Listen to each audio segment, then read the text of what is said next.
Whoa, it's Thursday, 3:45 p.m. Pacific Standard Time.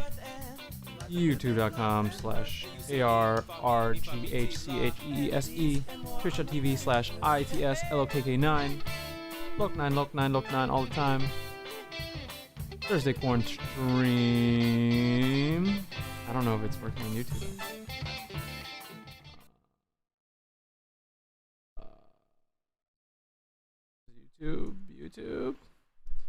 YouTube. Oh, YouTube. What is happening?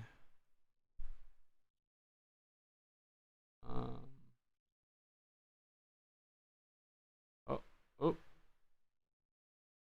There we go. That looks right. Okay. Hello. How are you? What's going on? Feeling okay? Have you been drinking water? How's your family or whatever? It is Thursday, and I'm here. You are here. How are you? Your week's been going all right. It is Thursday. Every week continues to be the longest week of our lives. Every day goes by in an instant. Man, what an interesting time. So, housekeeping stuff. You're here at the Corn Stream. It's Thursday. Hello, KK9 everywhere. The different actual URLs are different. I have all the links in the description on YouTube, and I should have everything on. Well,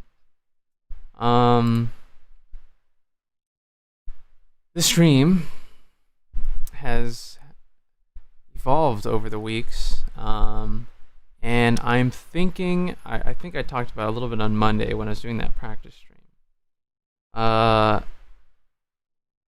What I'm thinking of doing is splitting up the stream, either only streaming once a week, or splitting up the stream where I'll switch to Monday later in the evening, maybe like 7, like a later night stream on Monday, and that'll be like games and stuff like that, like the chill stream. And Thursday will be more of these kind of talky streams. That is what I'm let's get this real close. That's kind of what I'm imagining it might look like. What I think would be a good route compromise, I guess.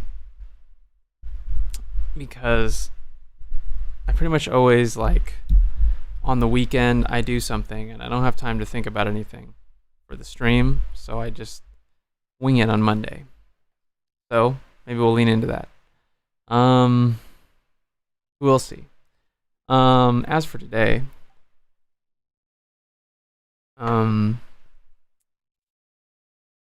the title is a lie.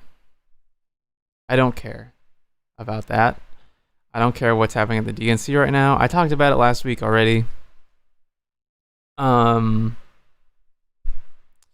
are a number of things happening, some of which I've touched on, some of which I haven't touched on. So obviously, we're in the middle of an election year for the presidency. We got Sleepy Joe and Deputy Harris for the Dem ticket.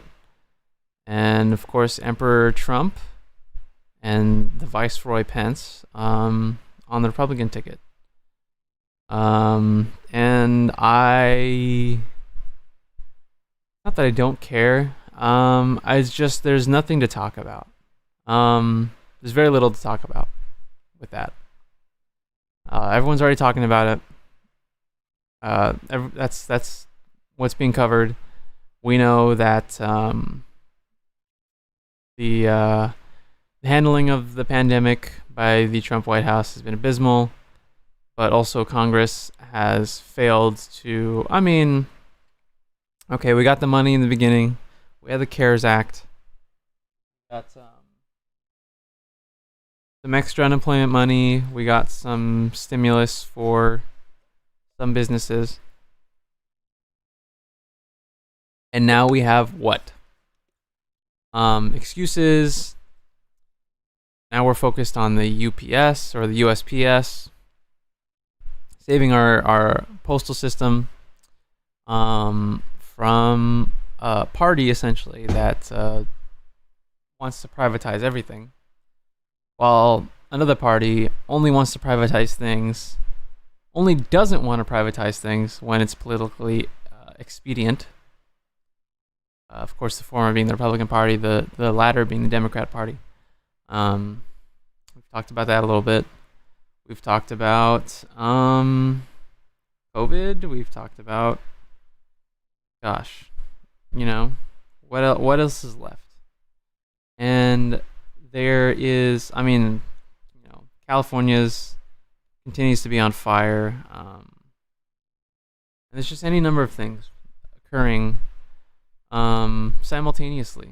And I've talked about this feeling of this overwhelming wave of reality that just boom, just reigns over anyone who is just conscious enough of anything happening outside of their immediate space, their immediate environment. Even much of it maybe will be affecting your immediate environment, but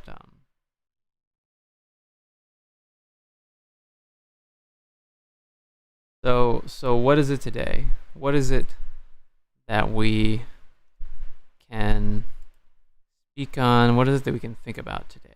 What do we have for ourselves? A lot of what you see is just sort of joking about the apocalypse. We've had that, we've apocalypse fever. We love apocalypse. We love the end of the world. We've been talking about it for who knows how long, how many years, how many decades. Baked into our culture, in a sense. It just manifests in different ways based on the cultural moment. So now we have memes about fire, tornadoes, coronavirus, and murder hornets and things like that. I talked about the whole doomer thing, just sort of relenting and giving up in the face of overwhelming devastation and complacency and failure of all powerful institutions to address any number of crises that face the population at any given moment.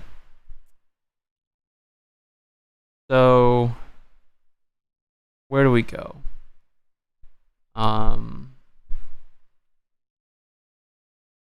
In basically all cases, and this isn't me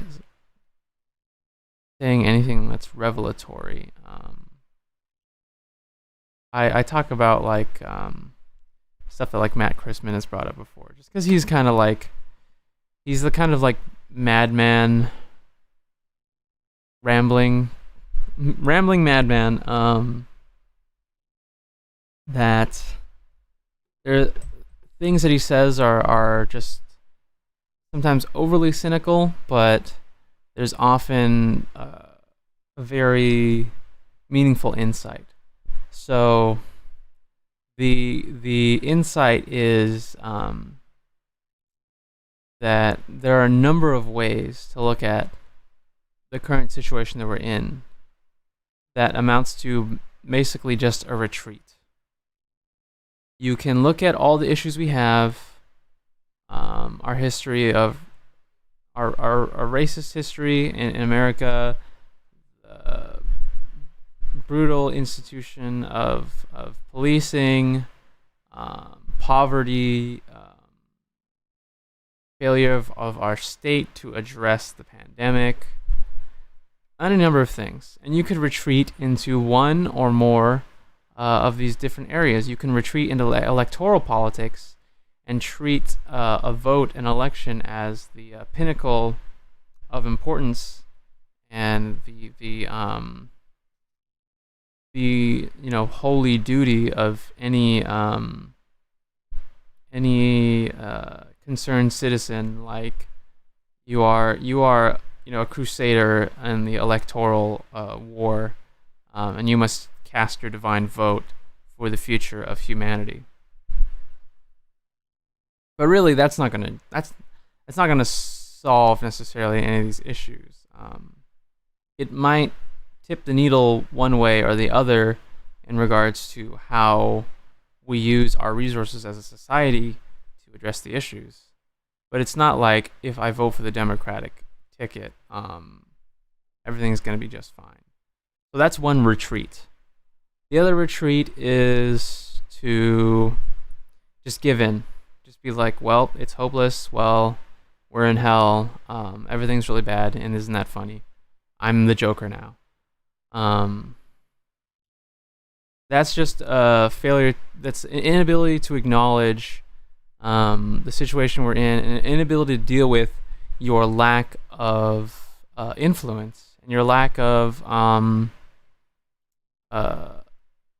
autonomy, really, in the face of global crises. And that's just another form of retreat. That's just admitting that you can't deal with the weight and the magnitude of all these issues that we're inundated with and beaten over the head with, even if they don't immediately affect us. It's like, I'm personally not on fire. I'm personally not dying of disease, as far as I know. I'm not personally destitute. But I am, sometimes viscerally aware of the degree at which these things affect our society.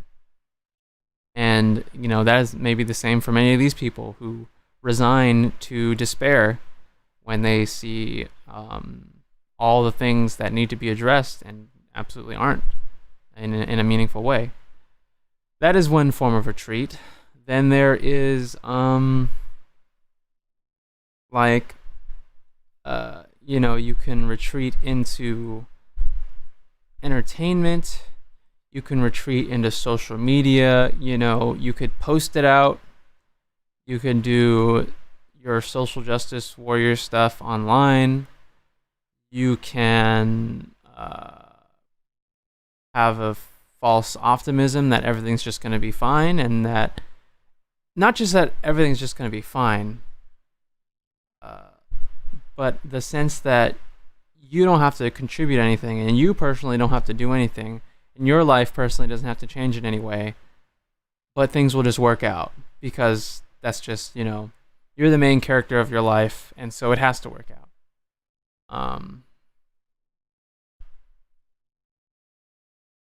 So, I'm sure there's more examples,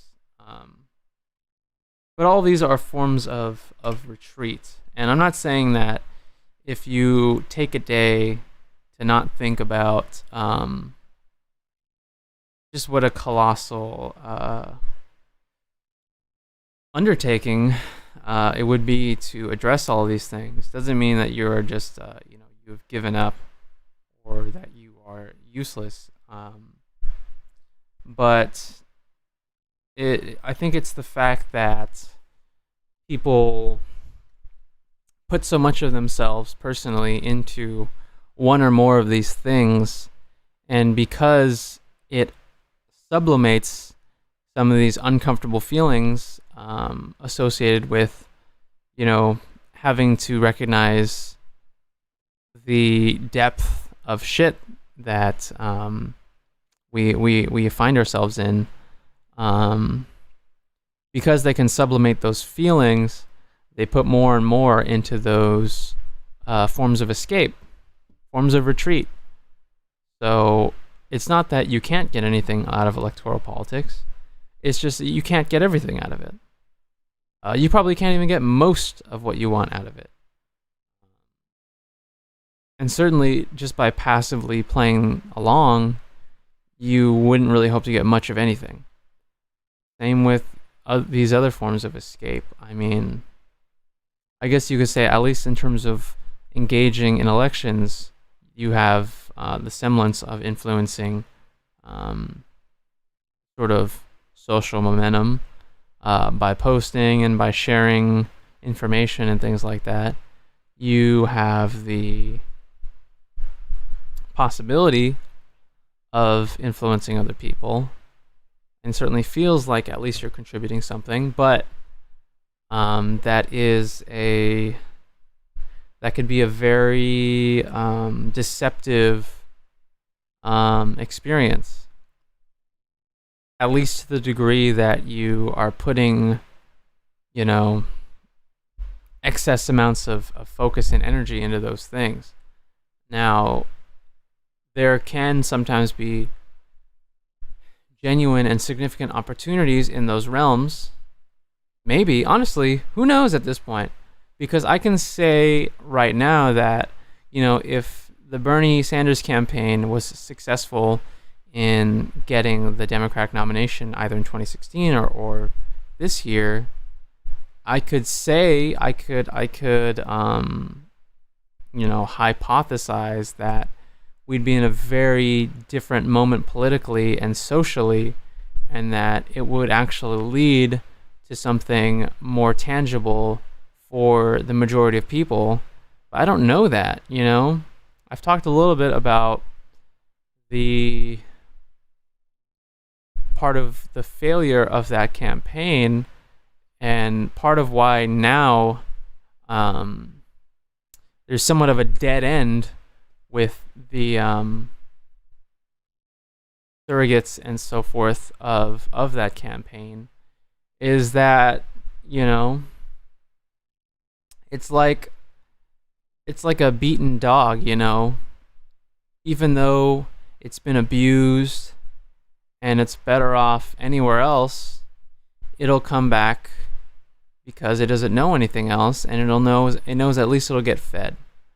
So as much Bernie Sanders is an outsider, he's an independent, he's been consistent, he's got his own guiding morals, things like that, he is still part of the Democratic Party apparatus. He is on the fringes of it as it is, like the party itself, not like its base. Because, I've talked about clearly, a lot of his ideas represent the majority of the Democratic voting base, if not the majority of this country. Medicare for all, and so forth. But he himself, and the sort of some of the underpinning philosophy is that, yes, he's an independent, and yes, he is this lone voice in the room, speaking for what is right. But he also is not an enemy of the Democratic Party. He's gonna fall in line at the end of the day. So if he did win, where would we be? Would he feel like he could be enough of a bulwark, even with, he at that point he would have the majority, he would have a consensus, he would have a mandate by having been elected president of the United States, right? Supposing that he won the primary and then the general, which is, I would consider, very likely in both 2016 and now. But those other characteristics would still exist even if he actually won.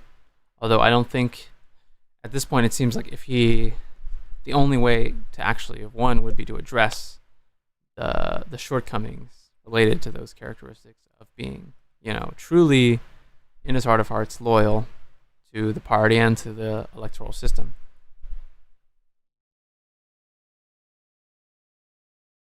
So in that case, if he was in the hot seat, and then that was still a part of who he was, like, what would he be able to get done? Because we see now that we have Schumer and Pelosi steering the ship. You're not going to get a lot done. Pelosi has the House, but what is she doing with it? I mean, honestly. So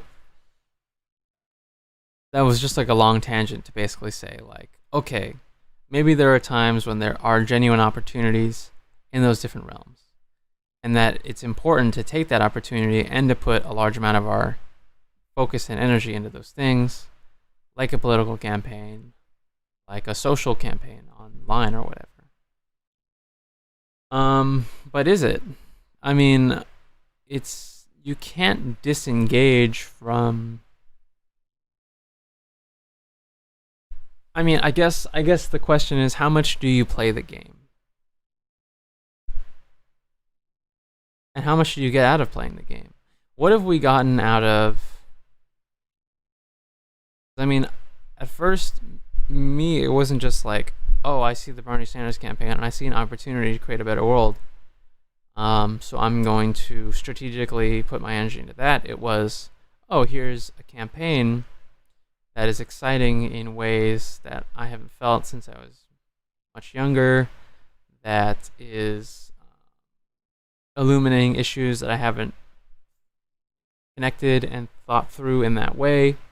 It was, in a way, it did achieve the effect of pushing forward conversations about topics that have really been swept to the side in this country in the last few decades. Wealth inequality, the weakness of labor, and the influence of big money, lobbyists, and Wall Street in our political system, which is, now we are aware, but what do we do with the information? Because the difficult thing about our situation now is that we have allowed these corrupting forces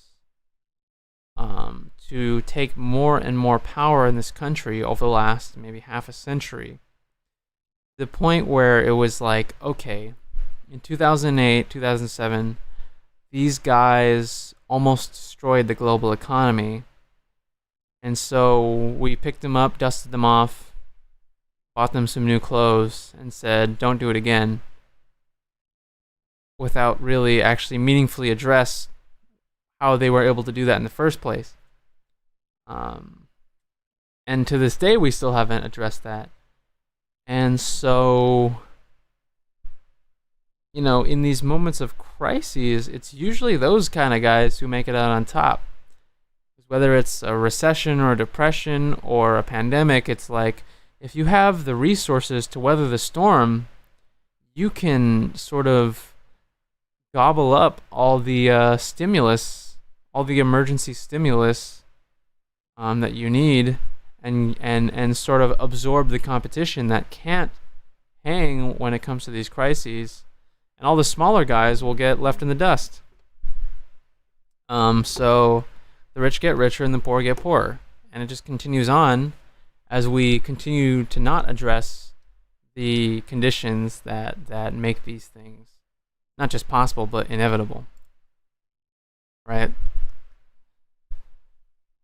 So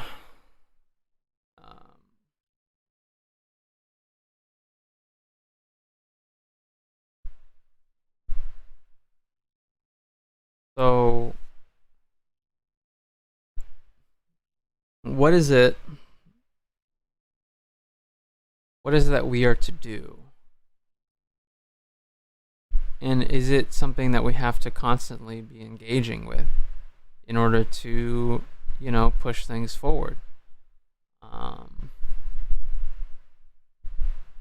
And here is where I think I try to find the synthesis between strategic and personal. Strategic in the sense that if you have to invest, it's like I don't know, like a game of chess or something. Like, yeah, the queen is a key piece. I mean, the king is the key piece, right? But the queen is a very powerful piece. You could go after the queen, and you might be able to get it, but you in terms of the strategy that you can see your opponent using, you would have to give up the majority of your pieces to get it, while at the same time only really getting the queen and a couple others of your opponents. Now you have to look at that situation. It's like, well, the opportunity is there, but is the trade-off worth it? So you might be able to get something out of constantly throwing yourself at an issue. But if it's a battle of attrition and the enemy has, more resources and a better strategy, you're going to lose, right? So I'm not saying that you have to constantly be, trying to fight cops or whatever the situation may be. But in the strategic sense, it's about having the right balance and having the mentality of the long fight, of trying to be as longevitous as possible. So looking at what it is that you have to offer and where you can offer it, and have it be something that you can contribute to and then come back and contribute another day. So I don't know what exactly that may be. I'm speaking very abstractly in this sense. But that is the sort of strategic sort of way of thinking about it, of trying to make sure that you can, be in for the long fight, fortify, as we've talked about. And then the personal is, what do you do? So I sit here and I've talked about, on last Thursday, how I don't want to just be jumping all over the place. I don't want to just be following a trend. I don't want to just be regurgitating what I take in through social media. I want to have a certain amount of focus, and I want to have a certain amount of value to what I'm putting in and what I am putting out. On this program, no matter how small and how limited the reach is, I don't want to just simply be reproducing these sort of algorithmic patterns that we are very beholden to, especially now in isolation and lockdown, where we can't engage with the world in the same way that maybe we normally could. So on the personal level, how do you deal with, there's just this insurmountable, from an individual perspective, an insurmountable amount of just circumstance, just too much to keep track of, too much to address all at once. But I get on here every 2 weeks and I look at a camera or whatever, and I talk about, sometimes I talk about something that I'm specifically doing, like playing a video game or writing something or practicing, and sometimes I go on about a topic. So when it's one of those days where it's my turn, or it's my time to speak at length about something, what do I do when there's too much to meaningfully address? And when I feel like I can't engage in a constructive way with any of those things, I could do something else. I could stream about something else. I could take a day off. I could try and just ramble about what's going on and what I feel, which is basically what I'm doing today. But at least the idea of what I was thinking about when I was thinking about what I was going to talk about today,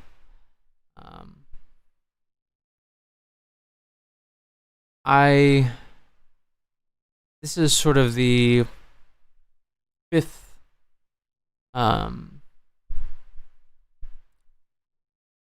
mode of escape which is to consider, because I've talked about sort of getting overly abstract with things when it comes to, people have a way of looking at idealism, and they have their own definitions of what that is, um, which are colored by, their own biases. But in a sense, if you argue about abstract values, like, I want to create a society that's like this, and this is important to me. Well, you want to create something like that. That sucks, because I want to create a society that's like this, and these things are important to me. But neither of those two people have any means of actually,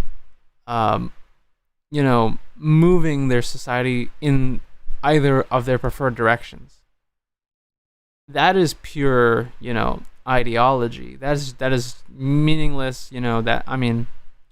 That's philosophers standing around in a circle arguing about if their beards really exist or something like that. Like, it can be a nice exercise, but it's just fundamentally admitting. It's like admitting defeat. It's like, I know that I really have no chance of making this actually happen. So I'm just going to argue about the abstract ideals of what I think should happen and what I think is important. However, to some degree, you have to have a goal. You can sort of be opportunistic with, I see these circumstances in front of me, and I think that I can actually get X, Y, and Z done considering these circumstances.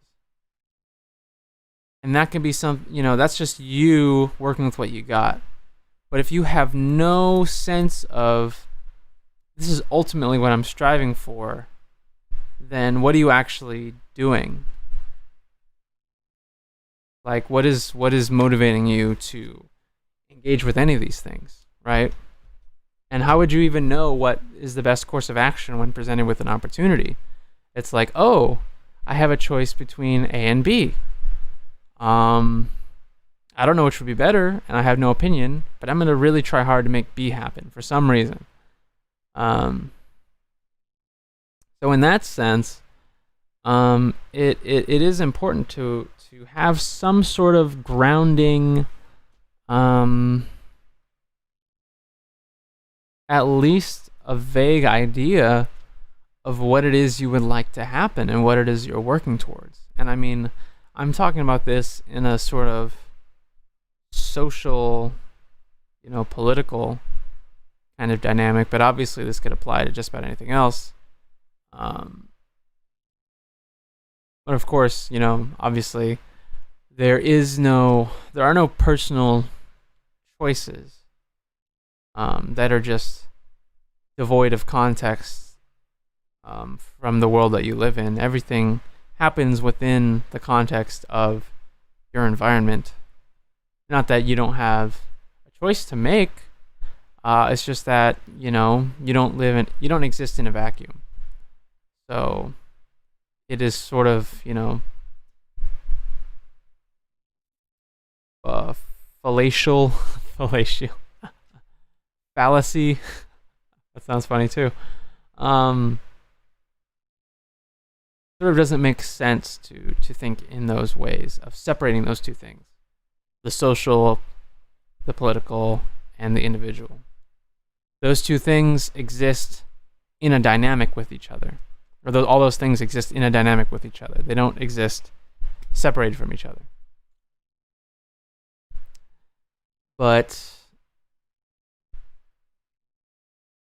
this is another just tangent, just acknowledging that. But what I was getting at, you need to have some image in your mind of what it is that you are working towards, or at least you ought to. I mean, you can go through life and you can just roll with the punches, and you can just work with what you get, and just kind of not think about tomorrow in the slightest.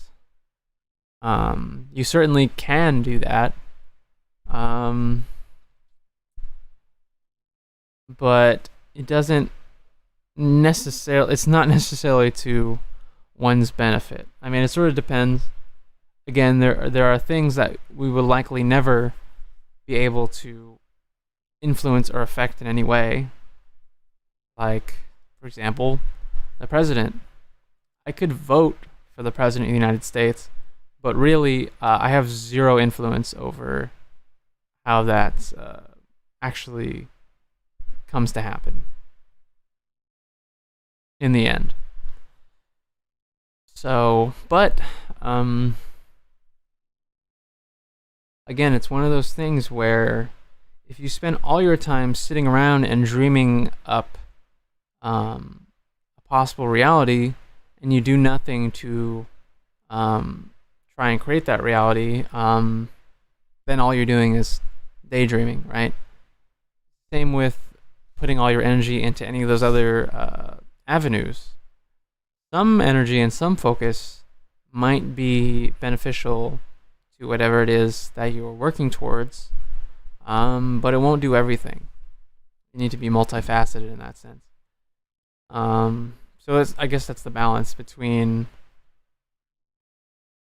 forming whatever it is that, that city on the hill kind of idea, and actually going and creating it. So today, I guess what I am thinking about, what I have been thinking about is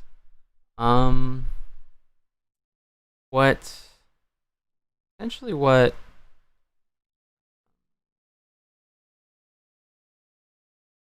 a future may look like.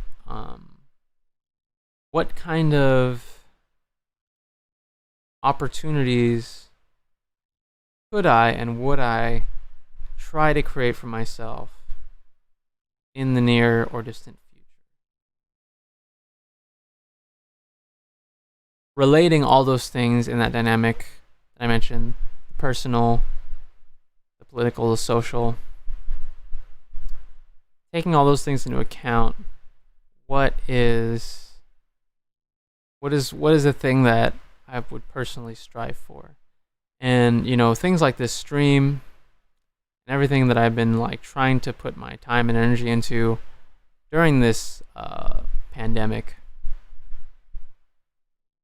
I've been looking at it like, okay, as a musician, as a working musician, I have not been able to perform, and I likely will not be able to for some time. I could get together and rehearse with people and collaborate with people, but it's difficult. We could do things remotely and online, but that's not always the best,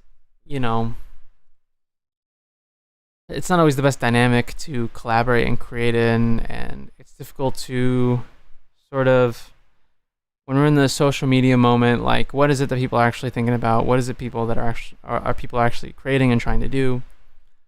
How much of that is behind the scenes? How much of that is on somebody's feed?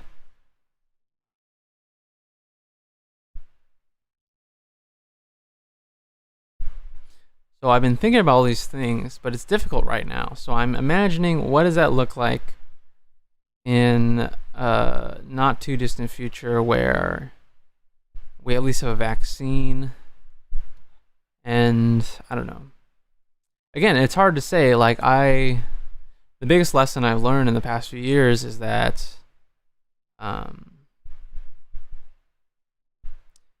predictions are worth their weight in gold. Meaning that they're intangible and thusly worthless, essentially, because you can't predict shit. You can make educated guesses, and you can certainly plan, which I think you ought to.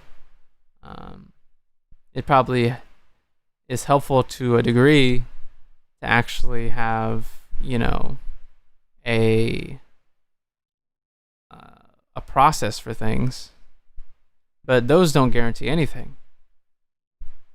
And just because something is likely to happen doesn't mean that it's gonna happen. So it's difficult to look forward in any way meaningfully because we just know no human being has that kind of insight into the future. However, we make decisions for our future. I've bought a bunch of gear. I've been doing these streams. I've been trying to practice different things because I imagine that these things will be useful to me in the future. I don't know that for sure. Maybe it's gonna amount to, I'm just gonna have to sell it all and focus on something else. I don't know. But I imagine that it might be useful and it might be pertinent to something that I do in the future. And I have a feeling that, of working towards something. So I'm trying to develop these ideas and develop the ability to articulate these ideas as well. So all that is sort of tied in.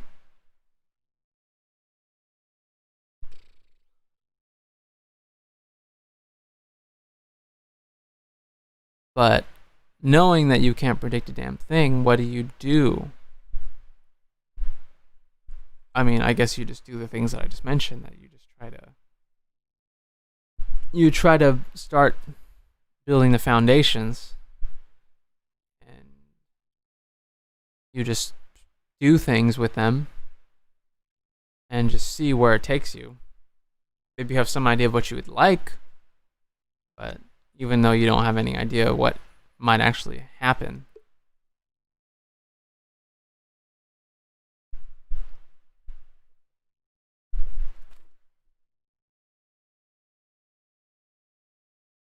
So that's sort of the general, I guess it's the general attitude. I mean, that's sort of like the best anyone can do, really, in terms of the attitude and the approach. Now let's see if I can get into digging into, okay, so what does it look like a couple of years down the line? What can I have created? What kind of opportunities would I have been able to create in that time? And for this platform, YouTube, and streaming, if I continue doing streaming as I'm doing right now, it's not going to go anywhere. I can almost guarantee that. But that's not why I'm doing it necessarily. I mean, I would like it to, but it's not going to, as it is right now.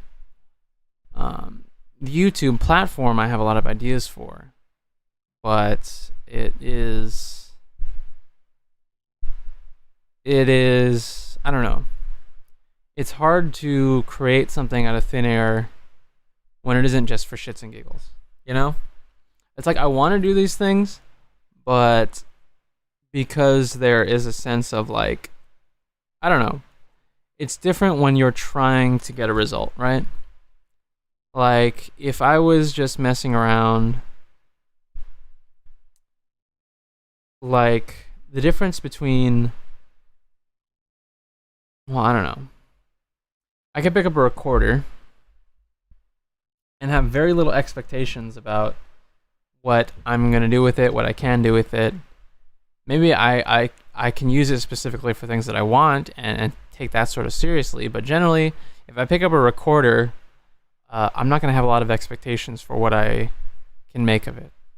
But if I pick up my trumpet, which is something that I've invested in and I've made a commitment as my sort of professional responsibility, that is very different. My expectations when I pick up that trumpet are very different. And it affects the way that I approach it. And I can do a lot more with a trumpet than I can do with a recorder because of what I've invested into it. But sometimes it's more difficult to, push it in a different direction. Like learning different skills, like I've talked about improvisation and things like that. Like, I've gotten better over the years, certainly. Like, I mean, it's sort of like if you're like a toddler taking their first steps. I mean, by the time you're 10 years old, chances are you'll be a lot better at walking than when you were like 10 months old. So it's sort of there was no way to go but up, right? Um, but if I really want to take it seriously, that's going in a whole new, direction. And if I want to take it seriously, I know the commitment that takes, and that can cause a certain amount of hesitation, and it can create difficulty with actually following through and finishing certain things because you have expectations, and the expectations can make doing something much more difficult than if you didn't have expectations. Um, so it's in that sense where the sort of planning aspect can be sort of a double-edged sword. So that's sort of the way I am. Not the way I'm looking at it, but just sort of the way I feel about it when I'm looking at the YouTube thing. Like, yeah, I have ideas, and I hope to follow through on these ideas, but because I have some expectations for them, makes it difficult to,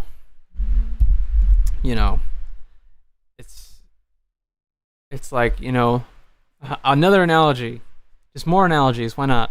Like jumping into a pool when it's cold. It's like, okay, I might understand that's going to be a little uncomfortable to jump into a pool, and I'm not the best swimmer, but I'm just jumping in a pool and it's fun. Versus like I'm at an Olympic event and I'm being judged. It's like, holy shit, it's very different expectations. So I don't know. That's just sort of the way that it seems to me. But outside of that, I have other things I'm thinking about as well. Like as someone who would like to, expand their avenues as like an artist, as someone who creates things and creates things with other people, I'm thinking about, again, this is the connection between the personal, the social, and the political. What is it that, as an artist, what is the role of the artist in society, and what do you do as an artist when your society can't sustain you? Because artists, it's not like art is like a life and death kind of thing in the sort of Maslow sense. Maslov? I don't know. Maslowian sense? Maslowskian sense? I don't know. I mean, art can be very powerful in terms of a person's experience, and it can certainly be sort of energizing and motivating as a medium, both for the person creating and the person taking it in. Although the sort of distinction between the artist and the consumer is a very that's a very like capitalistic way of looking at art, that might be sort of ahistoric in many ways, but also has context in various parts of our history as well. But if I don't play the trumpet for a day, I'm not going to die.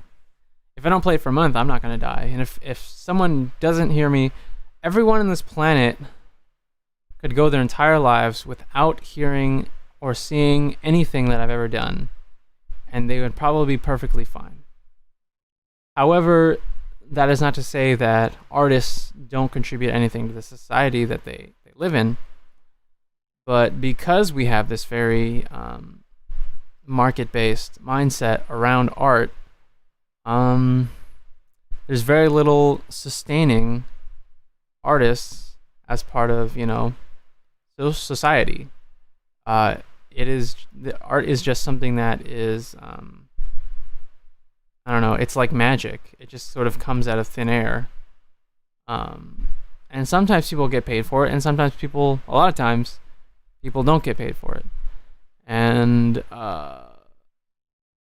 when you are unable to sustain these different perspectives, then you end up similar to these large businesses. The voices and the perspectives that have the most resources and have the most eyes and ears will continue to thrive and possibly get bigger and bigger, but the smaller ones that rely on, any kind of outside support go nowhere, and they either burn out or have to, focus on other things, or they create to their doom.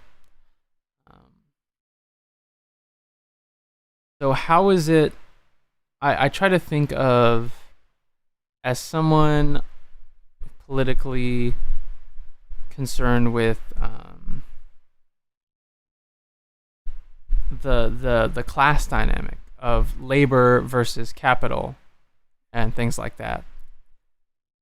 Thinking of say musicians as, okay, there really is no artisan. I mean, there kind of is an artisan class these days with Patreon and stuff like that. But for the most part, art is very disposable, and artists are very disposable. So how is it that we can see ourselves, and how is it that we can ally ourselves and have a certain class consciousness as artists and work in tandem with, trade unions and teachers and things like that, to, I talked about hegemony last week, have a sort of counter-hegemonic force and advocate for ourselves, and advocate for more social support for the arts. And is that even possible that at this point? Have we crossed the line where art is so disposable that it's just impossible for our society to to meaningfully gain any sense of importance of its importance, art that is.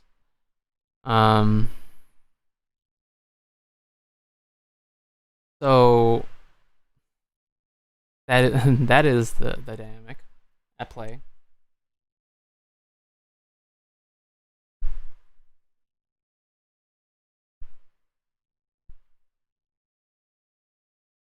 So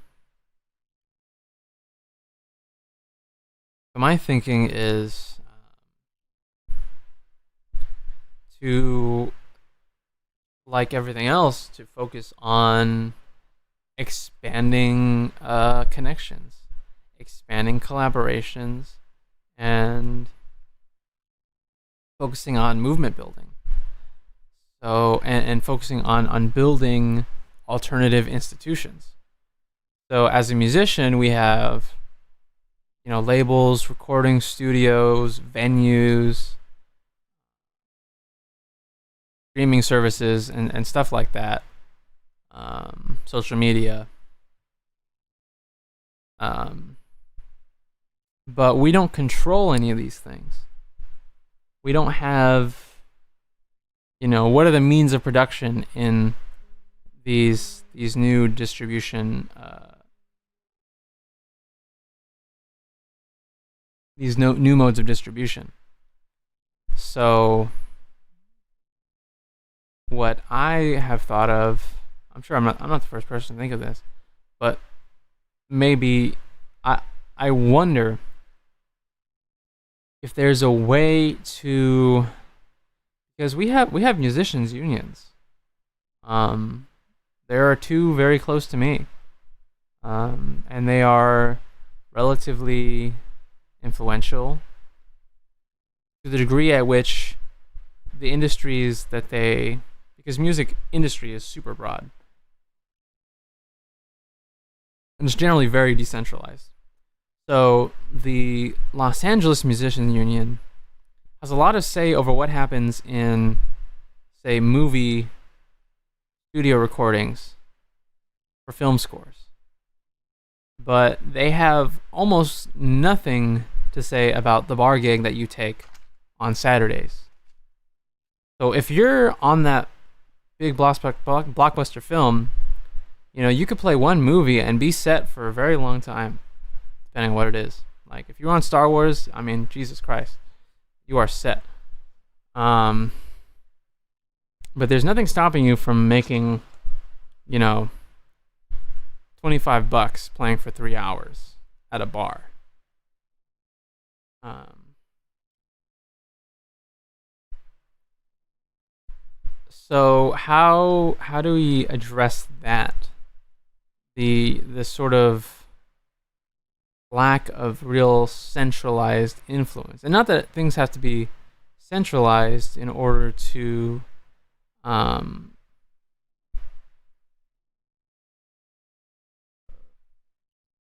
be able to ensure fair and dignified treatment of workers, but there needs to be some sense of there needs to be something that's giving these people the power to demand what it is they need so that their craft can survive.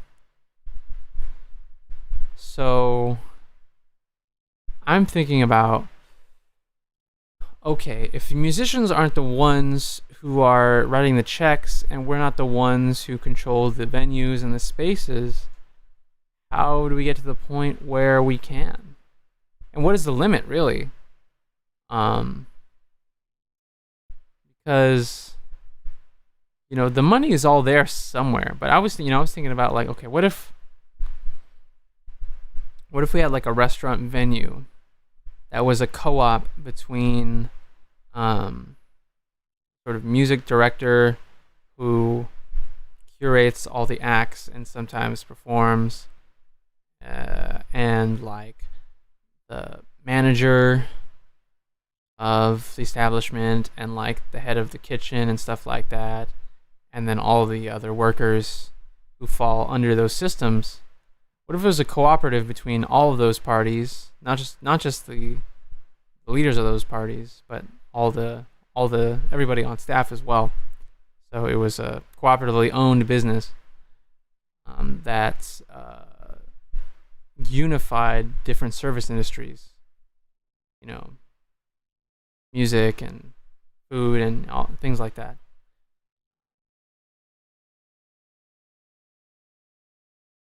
Then you're putting everything in one place, and you're giving people the power to make decisions over their workplace, in a way that doesn't often happen.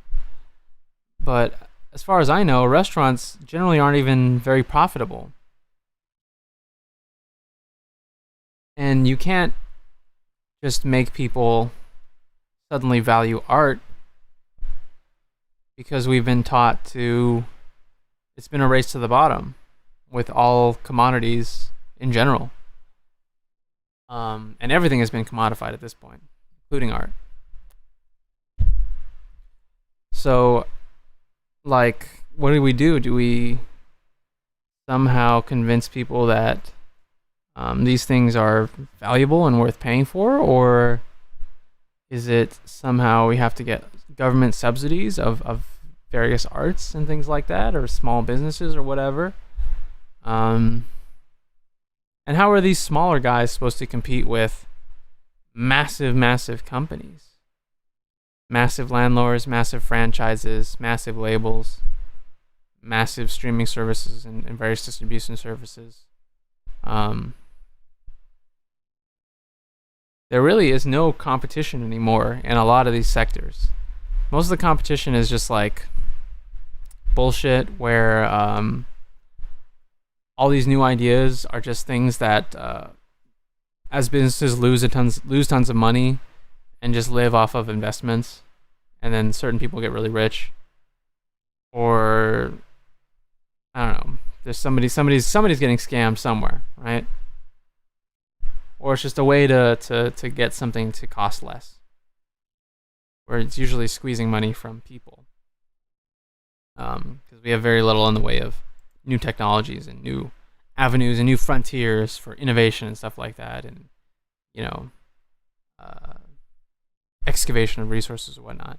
So basically all industries are sort of at a dead end, and this whole race to the bottom, combined with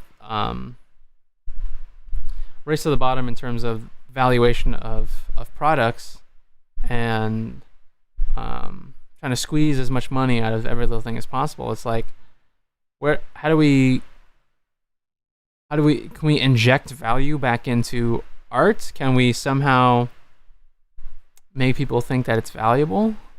Because even if we're talking about, having government subsidies, and I mean, you know what? So the government does largely subsidize art. As long as you shave your head and join the military, you can have a subsidized art career and be in a military band or something.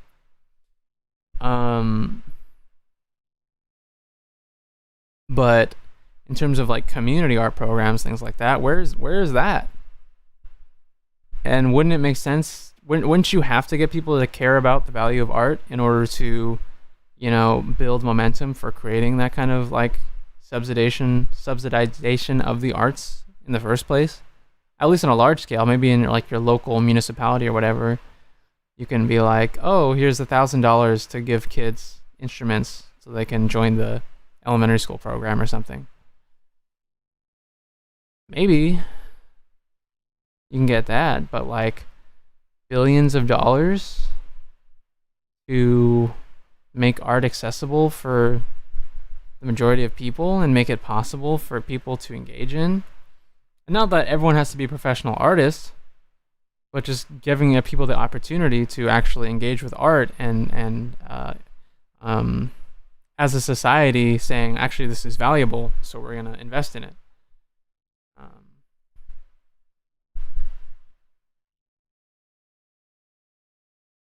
I don't know. I feel like just like economically, we're at such a dead end. It's hard to even think about like, I mean, I think individuals, like myself as an individual, I could probably stumble on a good situation where I am set basically, and I make out I get a good deal or something like that. I figure something out that works for me. There's a non-zero chance of that happening. Certainly, I could, it could happen for me. But on a large scale, again, economically, so many of these industries are just at a dead end. There's just nothing new to be done. All the big players have sucked up everything that they need, and they're going to continue to suck up more. And there's nothing new to be created. There's nothing, we're at a dead end in many different ways.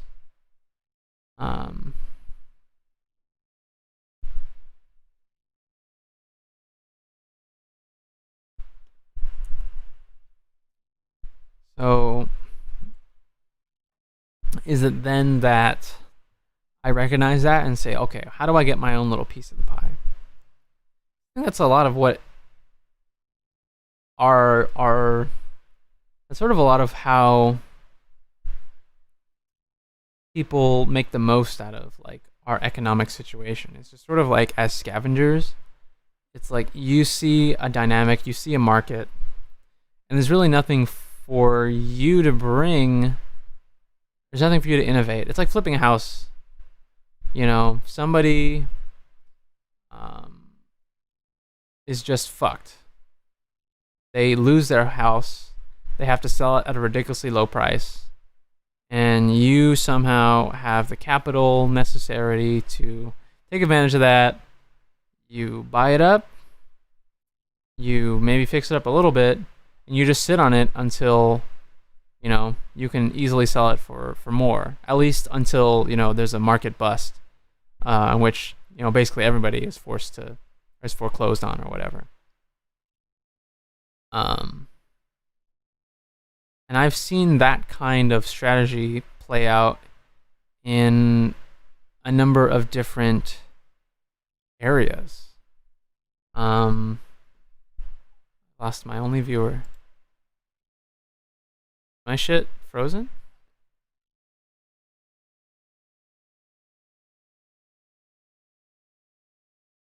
My shit jacked up? Hello? Hello?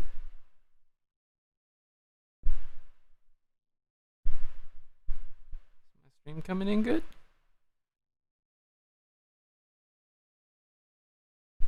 Looks like Twitch is jacked up. I have no viewers on YouTube, so I don't know what's going on. Um, okay, I think I'm back.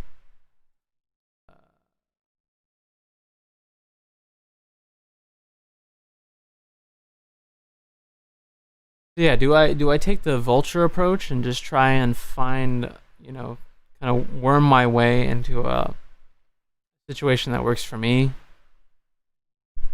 Um, and I think there's still room, at least for artists, for music.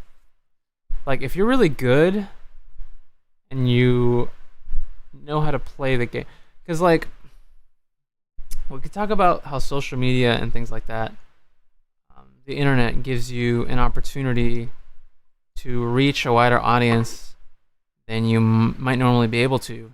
Just kind of slagging it in your hometown or whatever. And a lot of it, people will say, is luck because there's algorithms, things like that.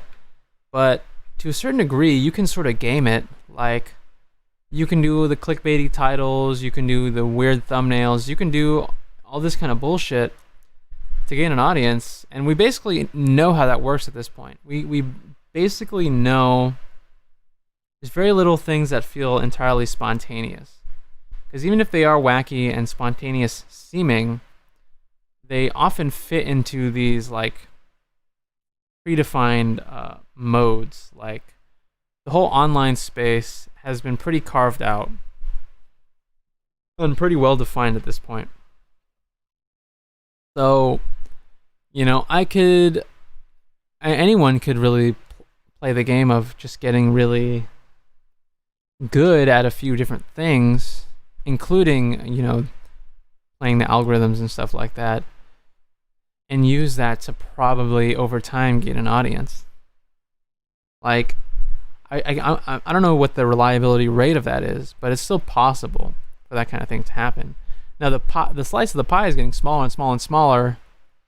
And it seems that, or it's highly likely that, a lot of these really bigger, like, pop artists, they're basically just influencers. Maybe they're like industry plants or something like that, but they're basically like social media influencers who make music. Like, so much of it is like, I mean, I'm not saying this is unique to our time period or anything like that, but certainly the internet creates a different dynamic of what is possible and how quickly things are possible. So like if you are on TikTok, or if you have a wacky personality, or if you dress funny, or if you're hot, and you post a lot on Instagram or whatever, you can become very popular. Like I feel like half of the like Instagram influencer model peoples also make music, and that's like, okay, what is your actual thing? I'm not saying that, like, again, it's not like there at no point in history, in our history of like commercial music, has art been sold on the fact that the people, or music been sold on the fact that the people who were playing it were hot or something, or in some way attractive. But it seems like at least like they were just like people who wanted to do something, and they happened to have the right characteristics that producers and such were looking for. Now it seems like these people are literally like created in a factory or something like that to just be, like I said, that influencer artist kind of thing. And I think that it seems like the only way to get that larger slice of the pie is to be one of those. Like if you're just like a really good player, a really good musician who does something that like fits in with like what's cool right now, and you have a way of presenting it that's visually interesting, and you know how to play the algorithm and stuff like that, like you can get a slice of the pie after some consistently applying those things for an amount of time.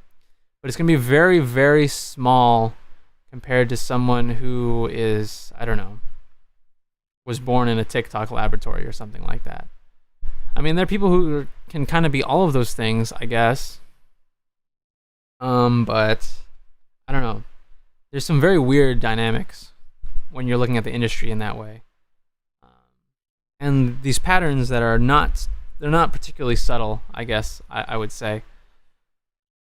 So how do you play that game? I think for me, I guess it's like, okay, I'm not a terrible musician. I have some good ideas.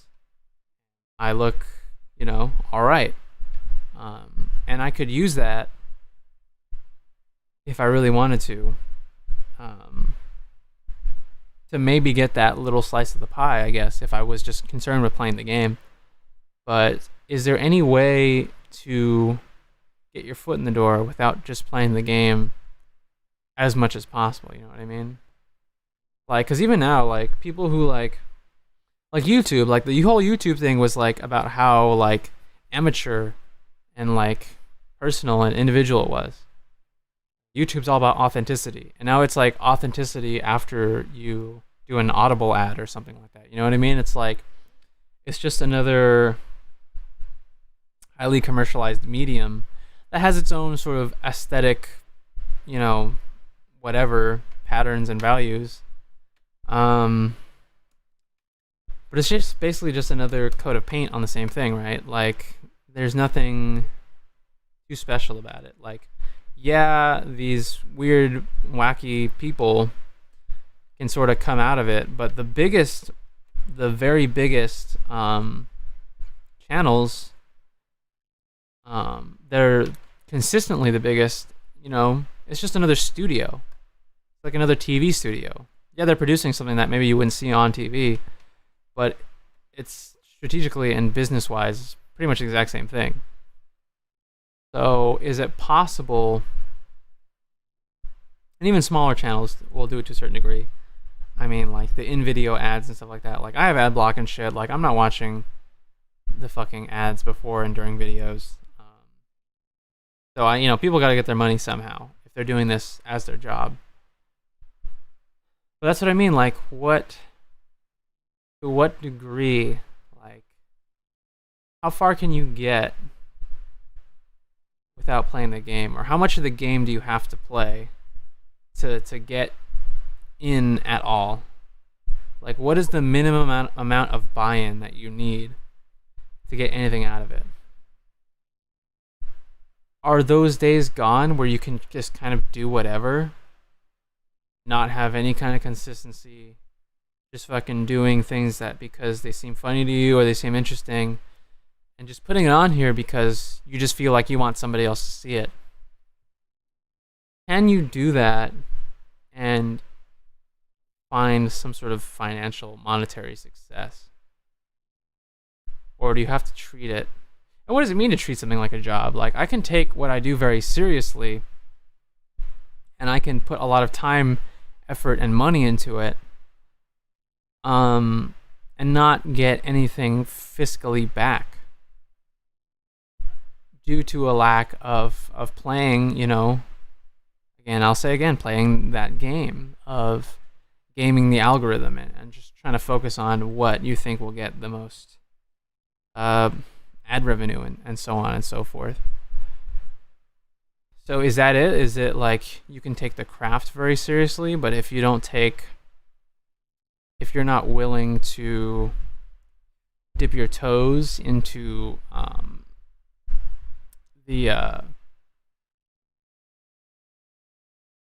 what the algorithm determines is the most important, are you gonna be able to sustain on that alone? I don't know. Probably not. But I'm still trying. I'm still brainstorming. I would love to talk to people who think a similar way and have a similar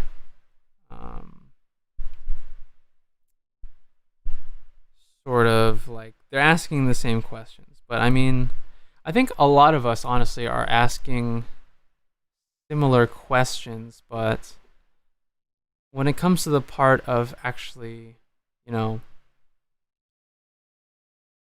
what do you do next?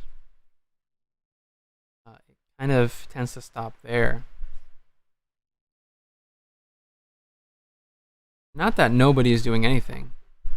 I think, in any of the examples that I've talked about during today's stream, like, you can find people who are trying to do something about it and trying to make things happen in their own way.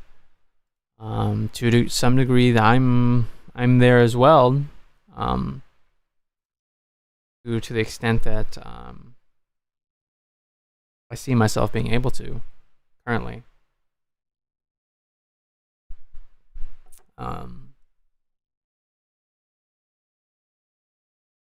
But what does the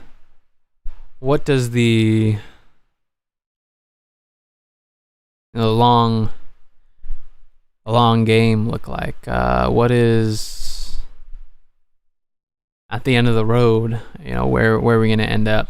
I guess is what I'm trying to decipher, and maybe it's impossible to really think on that level. Maybe you have to go bit by bit and take it one step at a time, or I don't know.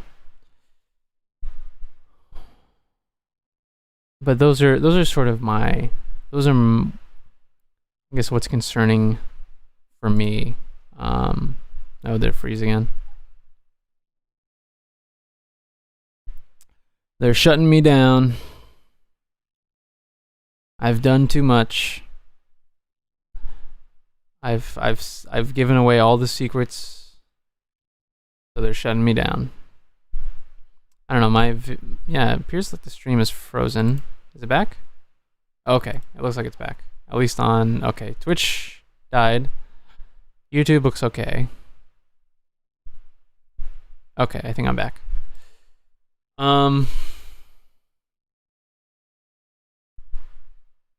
Yeah,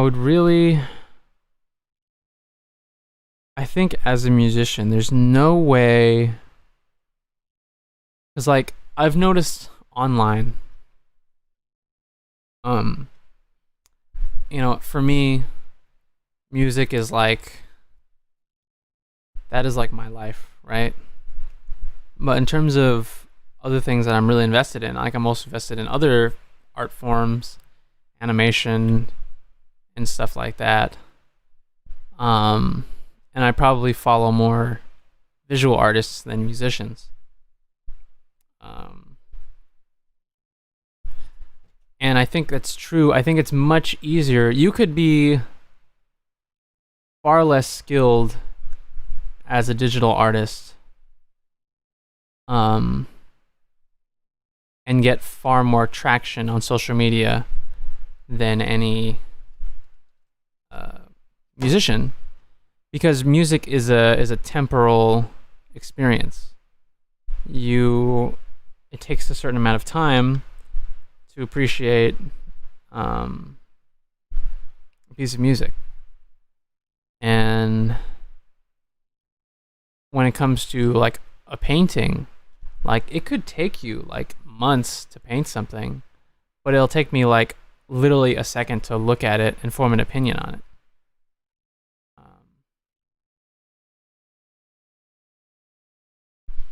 And so, at least everything that's online, like, it's not like things that are quality don't get attention, but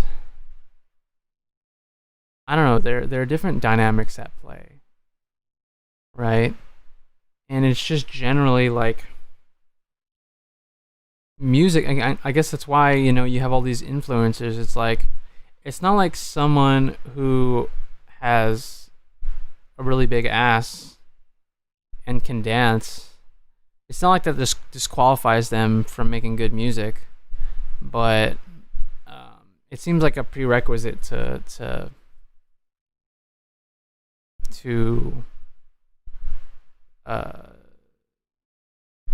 getting those numbers. And not to be misogynistic about it, that's just sort of like an example, right? I mean, you could do other stuff, like, the visual part of it is often highly important, right? And again, it's not like it's never been true before, but I don't know. I feel like our opportunities I feel like the boxes are getting smaller, Like there's so much different shit out there. Like people who say like, "Oh, I wish I was born in this time period because that's like the culture that I like really identify with." It's like that is still there. It just might be relegated to like a niche, but there's so much more variety than there ever was before. Like the the stuff that gets to the top might seem very homogenous and samey, but there's just so much different. We have like literally the spans of history in terms of what is available to us, like the breadth of things that are out there. But when I say the boxes are getting smaller, it's like what is allowed to be to shoot to the top. Now, every now and again, something comes out that surprises us, but then it just instantaneously falls into the same business patterns, right? Like Old Town Road, was like a goofy like meme song basically, and now that's just basically what Lil Nas X is, right? He's just like a meme, like that's his thing. Um, and songs become popular because of TikTok and stuff like that. I mean, this isn't just like old man rambling. It's like uh, things get popular for many different reasons, but we think that there's more freedom, that there's a sort of Wild West nature to the internet now, and things sort of shooting to the top of our cultural consciousness. But like, I mean, TikTok is literally like a government program, right? And then all these other like Facebook owns everything. It's like, it's not the Wild West. It's not anything is possible. It's like all these platforms are owned by massive companies.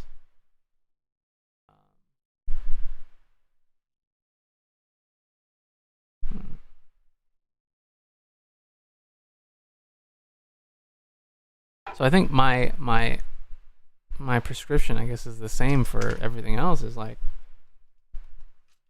how do we wrestle some amount of power and influence away from these massive institutions? Like, do you guys remember like 10 years ago when there was like a million other you know video hosting websites? Vimeo, Blip. Vimeo still exists. Um, I can't even remember. There were so many, right? There was way more, and now there's basically only YouTube, um, done by Google. So, is it possible to do something else? Like, people have been trying to create alternatives to Twitter. There's a few of them. People tried to create alternatives to Tumblr when they got rid of porn. Mostly everyone just went to Twitter. Um, and these alternatives pop up every now and again, but they're usually like owned by a massive company already, or bought by a massive company, or literally made by the Chinese government or something like that. Uh, so I don't know. It's one of those things where like, do you resign yourself to it and you just play the game as you can? Do you put your music on Spotify and get, 0.005 cents for every 1 million plays that your song gets? And you just kind of deal with that? Like, what do we do? Like, I'm not a programmer. I'm not a business person, really. Um, I'm not a social media expert.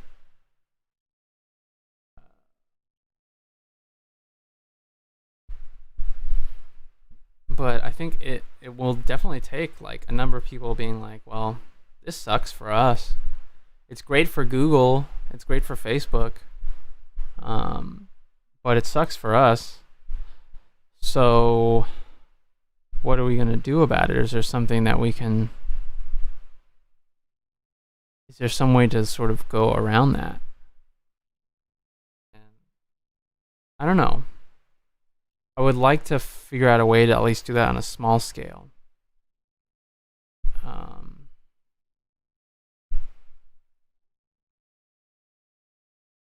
I have to keep thinking, because that's really that's a tricky question, right? Like, there's a reason that these things became the dominant um, mediums, and it's not just because of ruthless, um, you know, monopolization. All part of it is, but it's like, okay, people stop using physical media, so they look to for digital sources. Okay, there's no market for digital stuff, so that people pirate things. Okay, now there is. You can stream everything from Netflix or whatever. You don't have to pay that much. Congratulations, you've just reinvented TV. You know, um, for a new with a new method of distribution. But the same people are getting paid basically, because they had the money to invest it in the first place or buy it up. So how do we get a slice of that pie, and not just get that handed out, but how do we control it and make decisions for ourselves?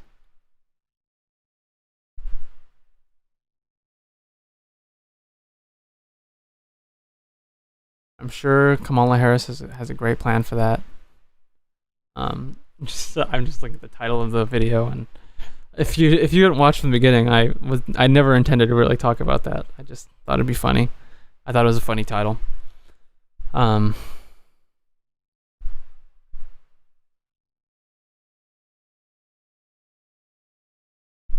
yeah, I don't know. I could keep rambling, but I certainly couldn't give an answer at this moment in time. So